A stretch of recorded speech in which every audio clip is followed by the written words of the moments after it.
The problem was that my body was screaming at me that I was in a life that was not aligned, that I was living by beliefs that were not mine. And even though at the time, I didn't quite recognize it for that, what it did do was when the antidepressants didn't work, I thought, okay, I'm told I need to stay home and I shouldn't have a career because my husband is the breadwinner, because that's his role. But I need something. This dependency is slowly killing me mentally and emotionally.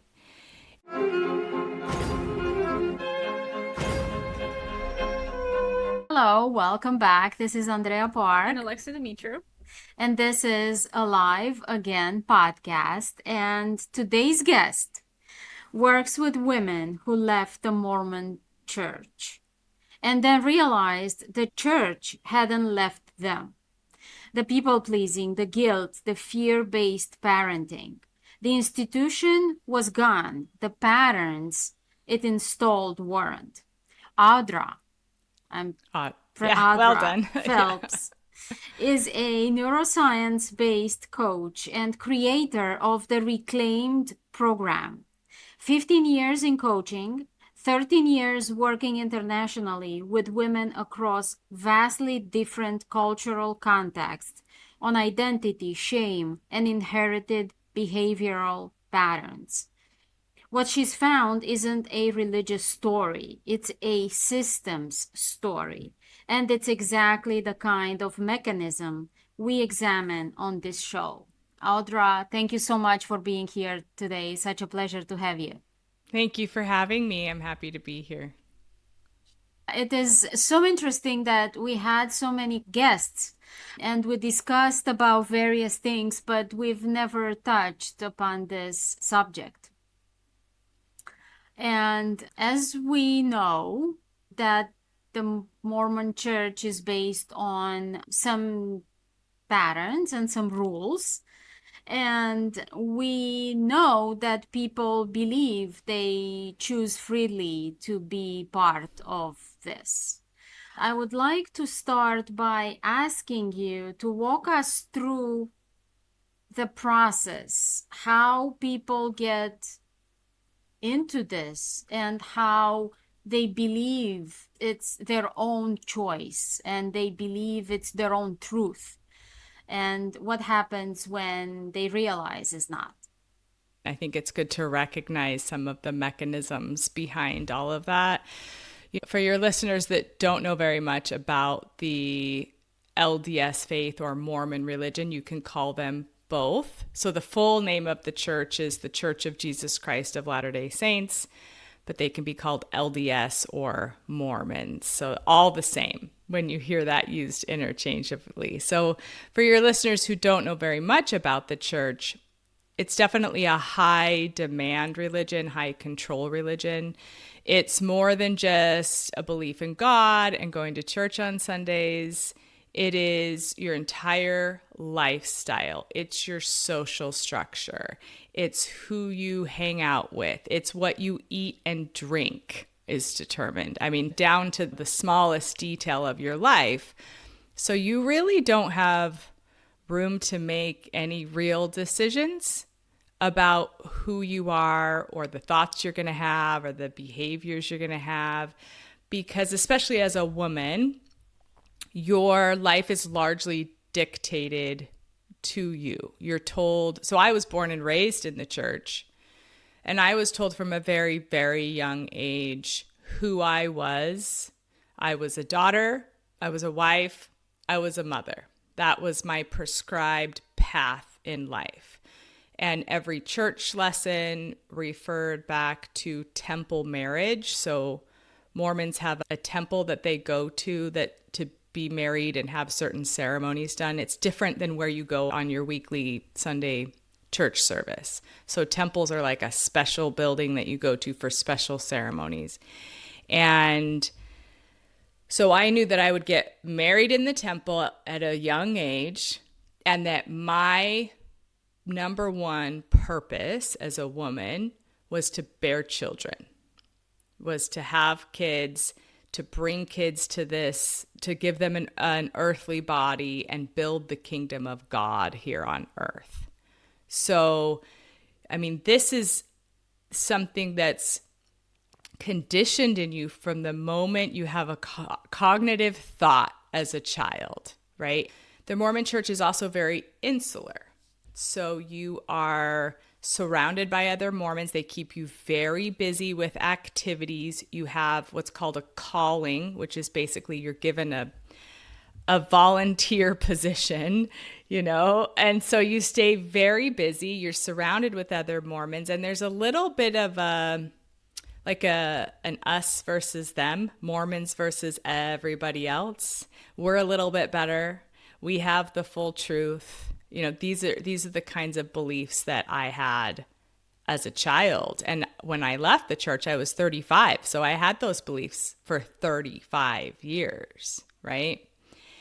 And as I've done some research after I've left of how the conditioning happens and how it got so deep, because I'm still uncovering things now, and I've been out 11 years, right? I'm still uncovering things that I'm like, wait a second, that was given to me. That's not something that's really mine. But one of the models that's helped me understand it a lot is Steve Hassan's BITE model, which describes methods that are used to control people, especially methods used by cults.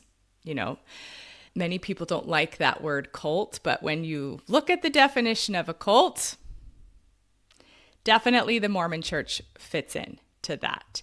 And so the BITE model, it's an acronym. And so it stands for behavior, information, thought, and emotions. And it helps you understand how all of your thoughts and emotions and behaviors became controlled, and you feel like they're yours, but they're really not. And so one of those is in behavior. I mean, we can go through these really quickly, but in behavior, it's all about really rigid rules. What's accepted, what's not accepted, what's good, what's bad. You know, I mean, talk about rigid rules. Mormons don't even drink coffee, you know? Yeah, that's the famous one. That's the famous one. Yeah. And when you're in the church, it's like, and when you become a mom, even the rules of how you're going to parent your children are already decided for you. You know, at what age you're going to tell your kids to start dating, you know, at what age they could start attending school dances. Like, it's really prescribed of not only your behavior, but the behavior that you are going to pass on to your children. Before you continue, can I ask you, what's the scope of this religion? Like, is it for money? What's the end goal here? Like, I don't understand. Well, that depends who you ask. Right. But in my opinion, in my experience, and after now being able to look at it objectively, the church is all about power and control. And it's also the wealthiest. Well, maybe the Catholics are more wealthy, but one of the wealthiest churches in the world. I mean, billions and billions and billions of dollars. So one of the requirements in the Mormon church is that you give 10% of your gross income to the church. 10%, that's a big chunk of your gross. Yeah. So that's before taxes, right? And then in addition to that, once a month, you're giving money when you fast, because they have like fasting, which is supposed to help to bring you closer to God. And so you're supposed to fast 2 meals. And then the money that you'd spend, that you would have spent on that food, you donate to what they call their fast offerings program, which is supposed to be used to help the poor, because the church does have their own like welfare system and they take care of their own, but it comes at a price, which I do have some lived experience with that. So in my experience, it's really about power, control, and money. Now I have another question before you go ahead. Do you know worldwide how many members? Oh, Because we know the Catholics, we know the Orthodox, but do you have a ballpark of members worldwide? I should know that, but I don't. But millions of members. Yeah. But I do know that the only official stats on that are the stats that the church puts out. And so that might not be accurate. It might not be accurate, and it also includes people who were converted but never attended church. So are they really members? There recently has been a book put out about, because a lot of members are leaving, and so trying to dive in, and this was done by a third party, so this wasn't put out by the church, about trying to do some research into why people leave, how many people are leaving. And the numbers in that book was upwards of 40% of people who once identified as Mormon have left. The church counts them as members still. Like, unless you go in and you officially remove your name from the records of the church, you're counted as a member. Huh. So, yeah. So, looking at that bite model, so we've talked a little bit about behavior, and then information is the I part in the acronym. The church discourages reading anything outside of church approved materials. And so anything that's not church approved would be considered anti-Mormon. And if you read it, you're going to be, you're letting Satan into your heart. And so it's definitely a control of information. And, I remember as a kid, anytime something didn't make sense to me, or I would want to ask questions, I was told, well, make sure you ask your church leaders. Don't go looking anywhere else. But then, I was never really satisfied with those answers. And, something as simple as like the coffee one. I was like, this doesn't make sense, because people can drink Diet Coke, but we can't drink coffee. Like, this doesn't make any sense. Because at first I was told it was about caffeine. But again, I couldn't go to any outside sources. But I wasn't satisfied with that answer. And then I was told, actually, it's not really about the caffeine. It's just about obedience. The Lord wants to see that no matter what rule he gives you, that you will follow it.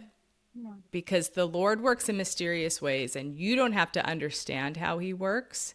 You just have to follow, because that is what will prove your worthiness. And it was all about the big rewards in heaven, eternal life, and all of these things. And so what that taught me as a small child was to push down any of my doubts, to distrust my own intuition.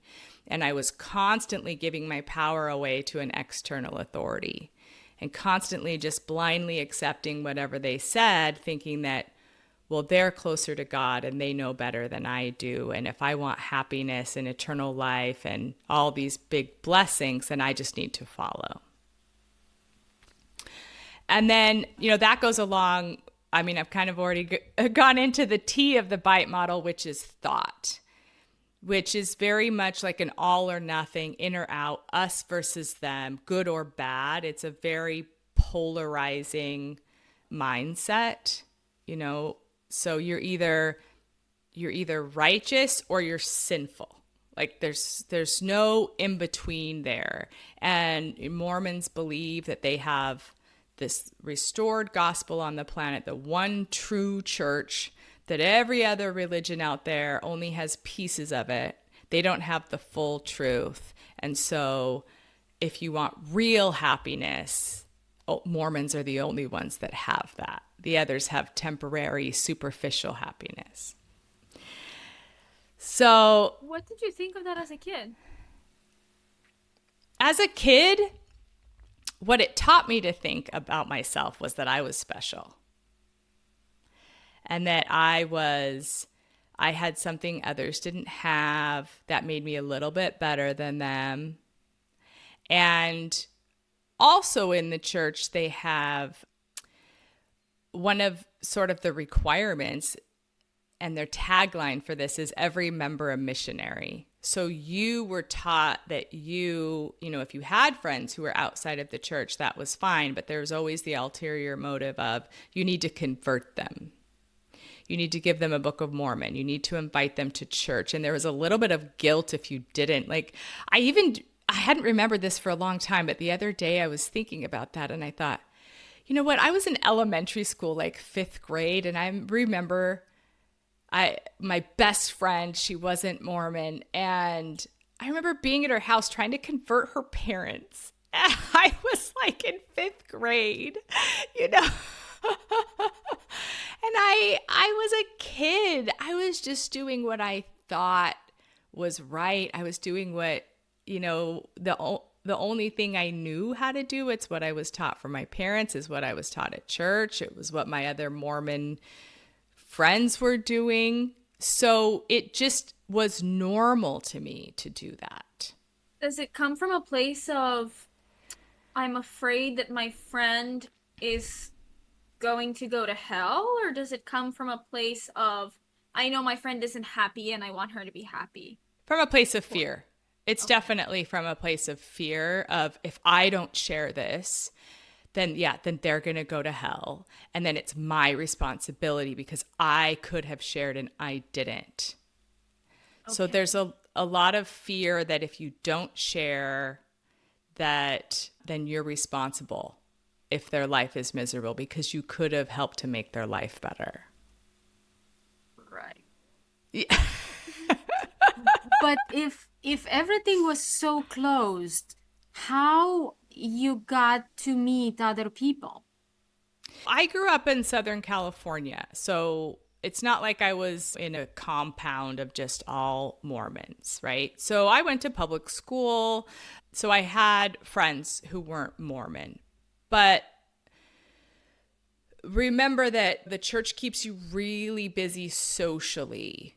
And so I was going to school with non-Mormons and I had friends who weren't Mormon, but I always had to go to a church activity after school. Or like in high school, the church has a seminary program. So even before school starts, so at 6 a.m, all 4 years of high school, you go to the church building and you have a doctrinal lesson for an hour every day, Monday through Friday, before you go to school. So, you start out your whole day thinking about church, thinking about the religion, thinking about who you should be. Then you go to high school, you can do all the things you want to do, but then, in the evening you also have like youth activities. And so it takes you right back into your church group. And, that's where a lot of that every member a missionary, like, Mormons they're very social. They're very nice. They're very kind. They're out and about. There's always that ulterior motive in the back of your mind of, I need to convert these people. I'm happier than they are. And that type of mentality is promoted in the church. Like, one really interesting saying that I used to hear all the time was, we are a peculiar people. But that was seen as a good thing. Like, that sets us apart. And that's how, in the second coming of Christ, that's how God will know us. Because we are set apart from everyone else, because we are a peculiar people.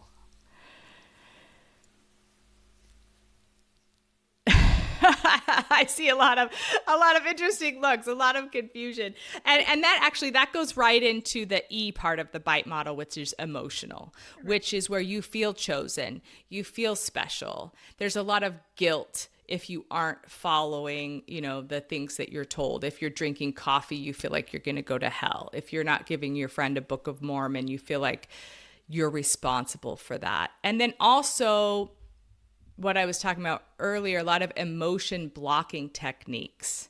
So when those doubts start to come up, I mean, there were so many talks about doubt your doubts. Doubts are sinful. Doubts are from Satan. The natural man is an enemy to God. So all of those feelings you're feeling, you're taught to pray them away. Read your scriptures more. Just have more faith. If you're feeling that way, it's because you're not righteous enough. So those are emotion blocking techniques. And then, you know, for me, that was from the moment I was a small child. That just becomes the well-worn pattern in my brain. That's now in my subconscious, that those doubts can't be trusted, that those doubts are evil, that those doubts are from Satan. And then I have the well-worn pattern of giving my power away to an external authority, and always looking to an external authority to tell me who I am and how to make a decision. So they're really powerful techniques that keep you controlled, really, and keep you in line. You know, people are easier to control when we're all the same. Yeah, definitely. Yeah. You have a question, Yes, and I then do. I'll have a question. So, in your experience working with former Mormon people, does that mentality from when they were a child make them more susceptible to kind of believing other things, like kind of falling back into that pattern even after they've left the church? Yeah, absolutely, because it's all you know. Yeah. And so when your eyes are opened and you're like, I don't believe this. And, you know, for me, that was a very slow erosion. That wasn't something that happened just in one big event. But when your eyes are opened, so much of the conditioning is still there. So many of the beliefs that you have about what makes you a good person or a good wife or a good mom are still there. And you're starting to learn how to listen to yourself because you've made the decision to leave, but you're totally out of practice. And so the familiar pattern is to just find another system that you can join, another framework that you can attach yourself to. Because it's scary to start tuning into yourself and making decisions for yourself, because then you're also 100% responsible for those decisions. But it's a familiar, known pattern to just turn to another outside authority to say, well, I followed this framework, and so if it didn't work, then the responsibility can go onto that person or that framework or that group, right? So it is really easy to fall back into being manipulated because it's all you know. You only really know how to be controlled, and you're still kind of in your infancy of learning how to trust yourself. Your identity is formed at a really young age. And when you grow up Mormon and then you leave, it's kind of like, I felt like when I left, I was 35, but I felt like I was going back to 7-year-old Audra.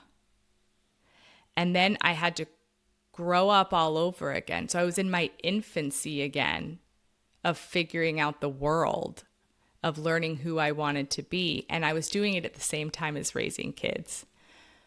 So it can be really overwhelming and really confusing. And if you're out of practice of tuning into yourself and tuning into your body, and you don't have some clear strategies, sometimes it's just easier to go back to the well-worn pattern of, you know, well, okay, I know I'm not Mormon, but let me just find another system that, because it feels comfortable, it feels safe. Because your nervous system hasn't yet learned how to feel safe standing on your own. Without that framework, that it was everything that you knew. Exactly. Now everything, it's like when you clean out a closet, right? It's like you got to take everything out first and kind of look at each thing before you decide what you're going to put back in. And when you leave the church, the whole closet just exploded. And sometimes it's better just to shut the door and go find a new closet. Yeah. So what happened when you left? I understood that you didn't just take your bag and left. What was the first trigger that happened? You're right. It took me about 10 years of consciously questioning I think subconsciously as a kid, I was questioning, but 10 years of consciously questioning. And when it first really kind of started to come to my awareness that something wasn't right was, I was doing everything that I was told to do by the church. I'd got married young. I was 20 years old when I get married. I'd only known him for 6 months. For us, it worked out. We're still happily married after 25 years. So, but that's not a typical ending. I'll just say that. But, I got married at 20 years old and had my first child at 22. And then we had 3 kids. And when my youngest was about 4 years old, I was doing everything the church told me was going to bring happiness. I was reading my scriptures. I was going to church. I was praying. I was taking my kids to church on Sunday. I was a stay-at-home mom, even though I desperately wanted to work. But the church told me, nope, your place is in the home. You're the nurturer. Don't give up your divine role. So I was doing everything that on the checklist of righteousness, right? I was really struggling with severe anxiety and depression. And to the point where I was having like panic attacks almost every night. And for me, the panic attacks looked like hyperventilating, like I just couldn't get a breath. And this went on for several months. And I thought, okay, I have to do something. I couldn't figure out what it was. And so I went to my family doctor, and my family doctor prescribed antidepressants, which work for a lot of people, but they didn't work for me. And now looking back, I'm like, well, of course they didn't work for me. The problem was not a chemical imbalance in my brain. Yeah. The problem was that my body was screaming at me that I was in a life that was not aligned, that I was living by beliefs that were not mine. And even though at the time I didn't quite recognize it for that, what it did do was when the antidepressants didn't work, I thought, okay, I'm told I need to stay home and I shouldn't have a career because my husband is the breadwinner, because that's his role. But I need something. I am so dependent.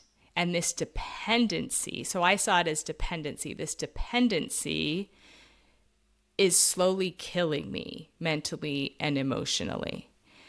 And so I went a little bit against the Mormon grain, and I went back to school. So I thought, I'm going to have a career because I cannot be financially dependent on my husband all the time. And I also felt very dependent on the church to make all of these life decisions for me. Yeah. So I made the decision to go back to school. And I was coming off of the antidepressants because they weren't working. And so I joined like an exercise group, like a running training group. And I wasn't a runner, but I knew that I needed like something outside of me. I had done a lot of research of the power of exercise and community and accountability and all of that.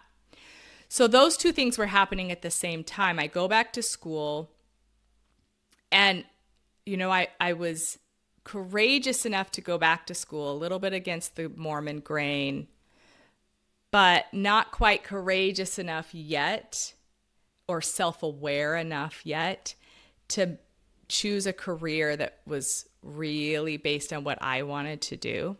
So I went back to school to be a teacher because that's the most benign job that a Mormon mom could have. Nobody would look at me sideways at church as a teacher, right? I had the same schedule as my kids, all of that.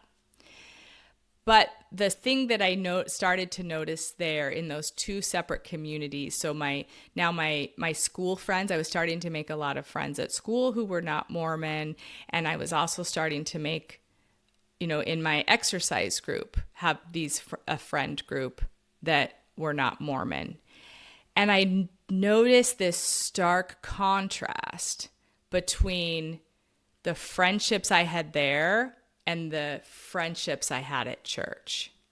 And I was realizing that a lot of that anxiety was coming from friendships I had at church and this expectation to be perfect and never being good enough and always having to meet certain conditions or having a fear of judgment from my social circle at church. Whereas these other social groups, it was like I felt open and it felt safe and I could talk about whatever I wanted to talk about and people were just curious and there wasn't this judgment. So, now I'm kind of going through my slow erosion of like, wait a second. Okay, so actually I can have really deep, meaningful connections with friends that are not based on the church and I don't have to try to convert them, So that was kind of my first awakening, was that anxiety and depression of like, something's not right, something has to change. And then it just progressed. My husband was also a teacher. He was an elementary school teacher and I was a high school biology teacher. And we found out about the world of international schools, American private international schools overseas. And so we're both adventurous and we had 3 kids and we wanted to travel the world, but we couldn't do that on a teacher's salary. So we moved overseas with our 3 kids when they were ages 7, 9, and 11. We moved to Kazakhstan. It's not a typical country most people move to, but that's where we went. That's where the job opportunity was. But what that did for me was huge. So I move overseas. I moved to Kazakhstan. Nobody even knew the word Mormon, It was like, you're what? What is this? What? And there was a very small Mormon church we could attend if we wanted to, but it didn't have like the Mormon bubble and monoculture that we had in the US. And so that gave me some physical separation from it all. I was no longer in the daily minutia of it, and it gave my brain time to process. And I could start to really feel through and see the contrast between what my life was like when I was in the Mormon monoculture and now when I'm totally separated from it. So that was huge, the physical separation. But then also now I'm exposed to so many different beliefs and nationalities and cultures. And we were traveling to places and visiting like a Hindu temple or a Muslim mosque or a Catholic cathedral or a Zoroastrian fire temple. And it was like, it would feel spiritual and sacred. And also the followers of these faiths were so happy. And they were so content and they were joyful and they were loving and they were generous. And that was real cognitive dissonance for me because I thought, oh my gosh, this is totally against what I was told the other beliefs would be. They're actually happier than I've ever been in the church. These people are lovely and they're joyful and they're warm and just accepting. And these places felt spiritual and sacred, where I was told that Mormons, the temple was the holiest place on earth. But I had felt more spiritual in these other places than I ever felt in the Mormon temple. Yeah, I was going to ask you if you felt more if you didn't feel spiritual in the Mormon temple. I think I felt it to the degree I was told I would feel exactly, it. Yeah. Because before you go to the Mormon temple, so you have to be an adult. You usually go for 2 reasons. You go because you're about to get married, and the marriage ceremony happens in the temple. And so then you have to go through for yourself and you make these like sacred covenants to God. Or if you're going to serve a Mormon mission, then you go to the temple first. And in the temple, you're given this like special Mormon underwear that you're supposed to wear all the time. But, before you go in, you're told this is heaven on earth. This is the holiest place on the planet. This is where you have a direct connection to God. So that's what you're expecting when you go, you know? So then you go and it's beautiful. It's a beautiful building and it's quiet and it's calm. And so you feel something and you think, okay, this is it. But now I'm going to all these other places and I remember being in Barcelona at the Sagrada Familia and sitting in the middle of that cathedral with the stained glass and the columns are like trees. Yeah. And seeing all the different lights come in and bursting into tears. Like, this is so beautiful. And that was not a feeling I ever had in a Mormon temple. Yeah. So there was a lot of like, I had to really step back and start to analyze this. Okay, so if the things they told me about all of this aren't true, what else isn't true? Yeah. Yeah. Yeah. Go I ahead. have a lot of questions. Okay.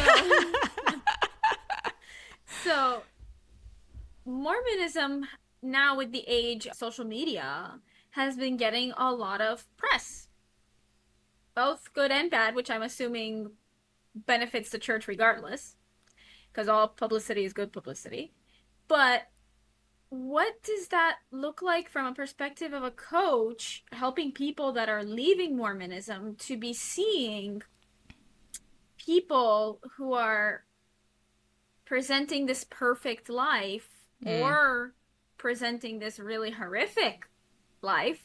What does that look like for you and in your experience with your clients? That's a good question. I mean, the perfect life, that is what the church wants you to think. Right? They want you to think that when you're in the Mormon church that you have less problems than everybody else. But what I will say is that perfectionism mindset runs really deep. And this is where a lot of that anxiety and depression also stems from. And also, if you look at statistics in Utah, so Utah is the hub of the mainstream Mormon church, right? Utah has the highest rates per capita of antidepressant prescriptions. Wow. For women. Wow. They also have the highest rates per capita of plastic surgery. Wow. So they're But really... Isn't plastic surgery against the church? I would assume. Wow. You Coffee's would think. a no-no. You would think you can't put coffee in your body, but you can inject Botox and cut yourself up as many times as you want. Right. You would think. I mean, you can't get a tattoo either, but yet, you know, you can make yourself look however you want. There's a lot of contradictions. But what that really shows is this striving to be perfect, but also constantly comparing yourself to everybody else, right? It's that us versus them again. It's also this layers of hierarchy. There's even, you know, different eliteness levels within the Mormon church, right? Because in order to go to the Mormon temple, that's kind of the highest, that's like the most righteous Mormons. I mean, you can be in the church, but you're not worthy to go to the temple. You have to have a worthiness interview with your bishop where they ask you all those questions like, do you drink coffee? Are you obeying the law of chastity? Are you having sex outside of marriage? Like, they ask you a lot of very personal questions behind a closed door. And it's, you know, they're not exactly trained psychologists who are asking you these questions. So it's definitely, it sets you up for constantly comparing yourself to others and wanting to be better than everyone else. You have to reach that elite, right? So that perfectionism, I mean, that's what I'm sure the Mormon PR team wants the message to be, is that when you're in the church, you have less trials and tribulations because you're righteous and so you have more blessings from God. But the reality is actually much darker. People just don't talk about it because there's a lot of shame, and those negative feelings are pushed down, if you're feeling anger or resentment or pride, like those are feelings that you need to just bury because those are sinful feelings. So there's a lot of shame around not feeling happy all the time. Yeah. So, coming with the negative PR aspect, I'm sure you've heard of the story with that influencer. Ruby Frankie Yes, I'm talking about her. Yeah. So her partner, business partner, which is the one Right. who actually was the mastermind behind all of this. Right. Yeah. She started off with a business to talk to women Right. in the church who are unhappy in their marriages. So Right. it's obvious that there's people who are unhappy with their lives. Right. And they're so brainwashed that they still look for answers within the place that is hurting them.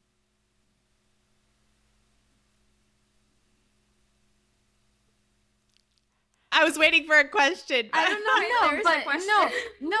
but it's all, let's go back to the mechanism, right? Okay. You explain the mechanism, you explain the conditioning, right? But now let's go to the exiting part Okay. of the mechanism. How, because that's what you do now, right? Right. How do people, women especially, exit this machinery? The women I work with have already made the decision to leave, but then they're in the point of like, what now? I'm so overwhelmed. I don't even know where to begin. And, you know, one of the first things we start doing is we start paying attention to their emotions, because one of the first signs that, you know, that you've got some beliefs there that are not aligning with you, but you haven't identified them yet, is being emotionally overreactive, right? You feel like you're out of control with your emotions. You feel like you're making decisions out of just being reactive or out of anger or out of frustration, and you're kind of stuck in that and you don't know how to get out. So one of the first things that women need to start doing is recognizing emotion, pausing with it, because there are very few decisions that need to be made in the moment. And we feel like everything's an emergency because we're in a bit of fight or flight. We're in kind of a panic when you first leave, because also there's a lot of mom guilt, and you're raising kids and you feel like you have to just figure it out really fast, right? But just pause. So when you're feeling emotionally overreactive, pause for a minute and start noticing where it is in your body, right? What does that feeling feel like in your body? And if it feels tight and it feels constrictive, like a lump in your throat, or you can't quite get a deep breath, take a moment as soon as you can, sit down with a journal and start thinking about it. Like, okay, this is where I'm feeling this in my body. Name the emotion. What exactly is it? Is it worry? Is it doubt? Is it resentment? What is it? Let's name the emotion. Okay. So we have to start getting really self-aware. And this takes practice, because when you leave the church, you just push it down and you move on, right? But really, emotions are information. And so if you start to see emotions as not good or bad, but you start to see them as information, then you can welcome them and you can go, okay, this is going to teach me something about myself. This is going to teach me who I am. I'm going to uncover something here, and this is going to be beautiful. And so sit down with a journal. This is usually the first thing I tell people when they notice these emotions. Sit down with a journal, identify what it is. And then, okay, let's dive into, where is this emotion coming from? What is the belief that I have that is giving me this emotion in this situation? Usually it has something to do with I am, something about an identity, right? I am not worthy. I am a bad person. I am sinful. I am doing it wrong. Something like that, right? And start getting good. We get really good at asking good questions. And okay, this belief is giving me this emotion. When did I decide that? When did I decide that I was not worthy? When did I decide that I was a bad mom? Who gave me that belief? And usually that belief doesn't come from you, right? Usually you got it as a child based on someone else's definition of what a good mom is. And you've been running that programming in your subconscious, totally unaware of it. And it's been determining your thoughts and emotions and behaviors for your whole life. So, okay, we have this belief and it's a well-worn pattern in your brain. So we're not going to just break it in 2 minutes, right? This is going to take some serious practice. But let's start poking some holes in it so that it's not an absolute truth anymore. So, is this always true? Am I always a bad mom? Is everything I do make me a bad mom? Well, no, of course not. Okay, so is there ever a time that this is not true? And then you start giving your brain evidence of the times when that belief is not true. So now it's no longer an absolute in your brain. And going through this process, you can actually start to feel a little bit dizzy. Like you can actually feel the rewiring of like, oh, there's a new pattern coming, right? And that constriction that you were feeling starts to lighten up a little bit. So then you tune back into your body and you notice, oh, that energy is shifting, you know? And then you can go, okay, so if this belief isn't always true and this belief didn't come from me, then what is a belief that is mine, that feels good in my body? And you can choose a new belief. You can pay attention to how it feels in your body. You can feel light and airy because those beliefs that align with you are going to feel expansive. They're going to feel full of possibility. They're going to feel light, like you can take a deep breath.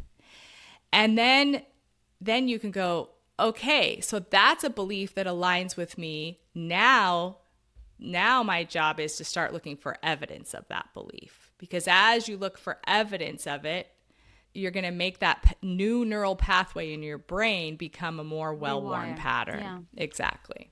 So that's one of the very first things that I do with women when they come to me is we go through this process. You know, there's a lot of other strategies we use as we go further down the road, but the very first thing is pay attention to your emotions and then your body, and then start getting really good at asking questions. It's something that's hard to do for a lot of people, regardless of whatever programming they've had. It's hard for me to do sometimes, I mean. And you keep mentioning leaving the church. It's not a physical leaving, right? You're not just walking out one day. Walking out and you have to restructure your entire life, new place, new job, new. And also, is the punishment other than spiritual, like you're a bad person, you will not get to heaven, or is any other punishment for leaving? It depends. Depends on what you do. It depends on what you do upon your exodus. Everyone's experience is a little bit different. If you're out vocally talking about it, kind of like I am now, you run the threat of like formal punishment from the church, like excommunication. But if you're already out of the church, you don't really care if you get excommunicated, right? They think that's a really big threat, but you're like, I don't really believe that is a consequence, so I don't really care so much. So that stuff isn't really, once you've already decided to leave, it's not really a fear. Where the loss really comes from is loss of family, loss of relationships, loss of community, because, you know, and every family is different and every family reacts a little bit differently. You're not immediately shunned like in other high demand religions, but some families will cut you off. Other families are a little bit more accepting. But what I see is the common thread is that whether you get shunned or your family still has a connection with you, the relationship is fundamentally changed. And what you learn, unfortunately, is that your belonging and your lovability was conditional. And you no longer meet those conditions. And so often when you're with family, you feel like they're looking at you with pity or constantly trying to convince you to come back to the church. There's not a lot of compassionate questioning over, tell me what's going on, tell me more. There's not really a seeking to understand. There's only I need to convince her that she's gone down the wrong path and convince her that she needs to come back. So there's a huge grief there.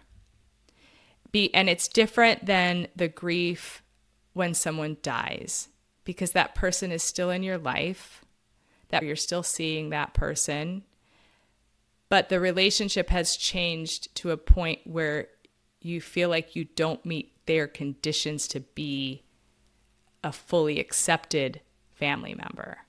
And that's where a lot of the pain comes from. Yeah, it's how I call in the work with attorneys that I do, the need of belonging, to belong to a certain group of people. Exactly. And that's kind of human nature. It is, right? of course. We want to be in a community. Yeah. We want in the church you had that. You had a social structure. You always had someone to do something with. You had a shared belief at one point. And now that you've left, you still need a community. You still need, to feel belonging somewhere. And it takes a while for women to find that again. And they're a little bit scared because they're used to judgment. And you mentioned that 40% of people are leaving. Are more men or women leaving? Do you know? Women. More women than men. Just look at the pictures of the church leaders. It's it's all white men standing on the stand. There's no women there. And so the experience in the church, and my husband and I have talked about this at length. He has also left the church, and his experience has been difficult, just different than mine, right? So men are given autonomy to choose a career. They have a life outside of the church. They have a life outside of the family. They can pursue passions. Whereas the women don't have that. They are told, you are home, you are raising kids, you are a mother, you are a nurturer, and you better be the best version of that that's ever existed. And so your life is totally dictated for you, much more than it is for a man. And you don't have any examples of women who are independent, and autonomous and free thinkers and critical thinkers and who have a career on their own. The only examples in the church of righteous women that you have are maybe a few token women who speak at church who have been stay-at-home moms and have supported their husbands in their church leadership roles. Those are your examples. So it's a different experience for women than for men. And women, especially as we start to get older and we get to midlife and we have a little bit of an identity crisis, I think that's one of the first things to shed is your religious conditioning. In fact, I'll tell this story. It's a very simple story, but I think it demonstrates the experience of a woman very simply. So I had been out of the church 8 years at this point, but I still had a lot of that conditioning that I was totally unaware of that would just pop up every now and then, and I'd have to get really good at asking myself questions. And I was in the kitchen making Thanksgiving dinner for the family. And I still had this perfectionism mindset. I also still had this definition that a good mom and a good wife is responsible for making sure everyone else is happy, that was my responsibility, right? And it better be perfect. The meal better be perfect. And it better all be made from scratch. And all the sides that everybody wanted should be there on the table. So nobody is wanting for anything. So anyway, I'm making Thanksgiving dinner and I'm making this apple pie and I'm making it from scratch and I'm cutting up apples in the kitchen and I'm finding myself feeling really resentful. And I'm like, okay, where's this feeling coming from? Why am I feeling resentful? What's going on here? I was like, this is so much work. I'm making this apple pie. I don't even like apple pie. I'm like, okay, well then why am I making apple pie? Well, I make it every year because it's my husband's favorite. But he's never asked me to make apple pie. I just do it because I have this conditioned belief that I should just be able to predict what everybody wants so everybody's happy all the time. They never even have to ask for it. That's my job, my role as a good wife and mom. Okay, well then I don't really have to make apple pie because he hasn't even asked for it. So I'm going to make my favorite kind of pie. What's my favorite kind of pie? And I stood there in the kitchen and I had no idea. I had no idea what I would even make for myself. I had no idea what I even would want for a Thanksgiving dessert. And that was a huge wake-up call for me because I was like, I've been out of the church 8 years. I've uncovered a lot of conditioning. But yet I'm standing in this kitchen and I don't even know what kind of pie I like. I have spent my entire life serving my husband and my children, putting their needs before my own. Self-sacrifice was a belief that I thought would make me a good person, that I have totally lost myself. And I think that is also a pretty ubiquitous experience for a lot of women. That's not just women who have left a high demand religion, but that sent me down a road of what other conditioning have I not uncovered yet, right? So yeah, the experience of woman is a lot different. And then you get to a point where you're like, I don't even know who I am. I don't even know what I like. I don't even know what brings me happiness. This issue of identity is incredible because we work and we're not, I mean, the work that you're talking about, the work with ourselves, is hard for everyone. Yeah. Not being in such a closed religion or environment. Right. And identity for me, I speak about this a lot. I was a practicing attorney and I worked years of building that identity. And then when I lost that and I didn't have it, I was left wondering, who am I now? Yeah. And definitely, I understand completely what you're saying. Yeah. It's a very lonely and confusing place to be, for sure. And what made the difference for me at that point, so that was about 3 years ago, was I thought, okay, I've had 8 years out of the church and I thought I'd uncovered all this stuff. But obviously I've just been throwing darts in the dark. And so that's when I actually went out and found my own coach. I was like, I need help. I need someone to help me go through this process, to help me with some clear strategies that really are going to create some real change work. And that's where I saw some real exponential change in myself, was when I had a mentor to walk me through it. Because it wasn't coming very easily on my own, that's for sure. And I'm mentioning this from your perspective, but I think these are mechanisms and patterns that can be found anywhere. We can find this in marriages, in professions, and this mechanism, it's super important for people to understand because it plays out in so many various places. It's really easy to give your power away to other people in any situation, in a marriage, in a career or job, right? it's really easy to constantly be looking to someone else to tell you what to do, to be gaslit, to kind of second guess yourself. Unless you do a lot of work where you're so secure in who you are and you can tune into your body really quickly and recognize things right away.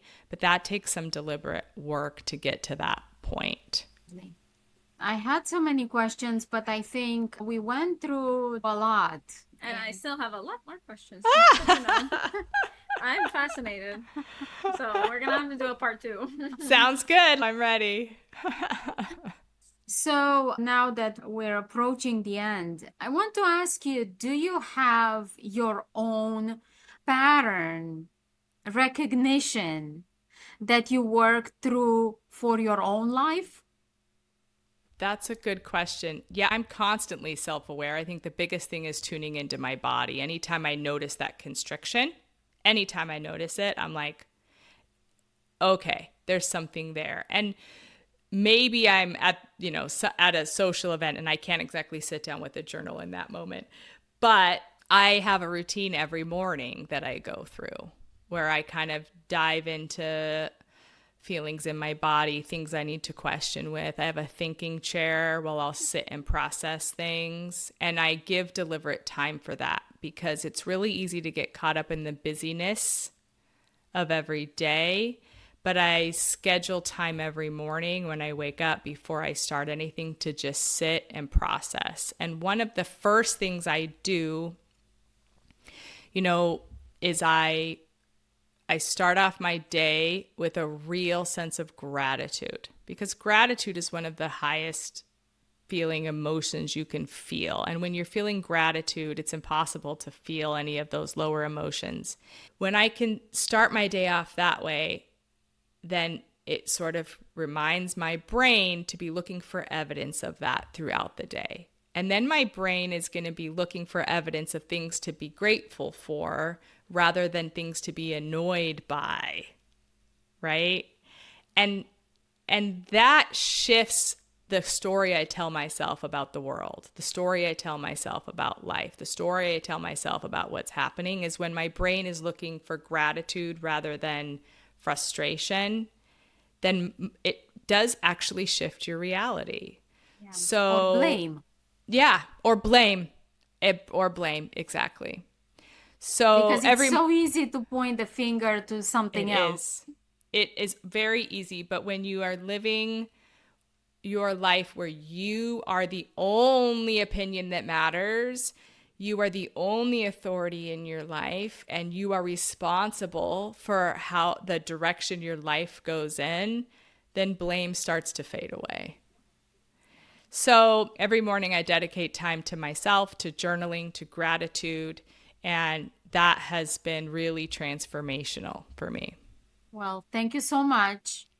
It was such a pleasure to talk to you, to uncover the mechanism of human nature. Yeah, thank you for having me. And thank you for creating safe spaces to share stories like this, because it can be scary for a lot of women to open up about their big questions. And I think it's important that these stories are shared. So thanks for creating a platform for that. Thank you. After all, we're human beings and we all have questions.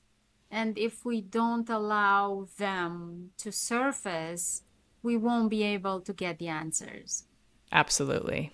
Thank you, our listeners. Please follow us for more conversations and more guests. We'll see you soon. Bye-bye.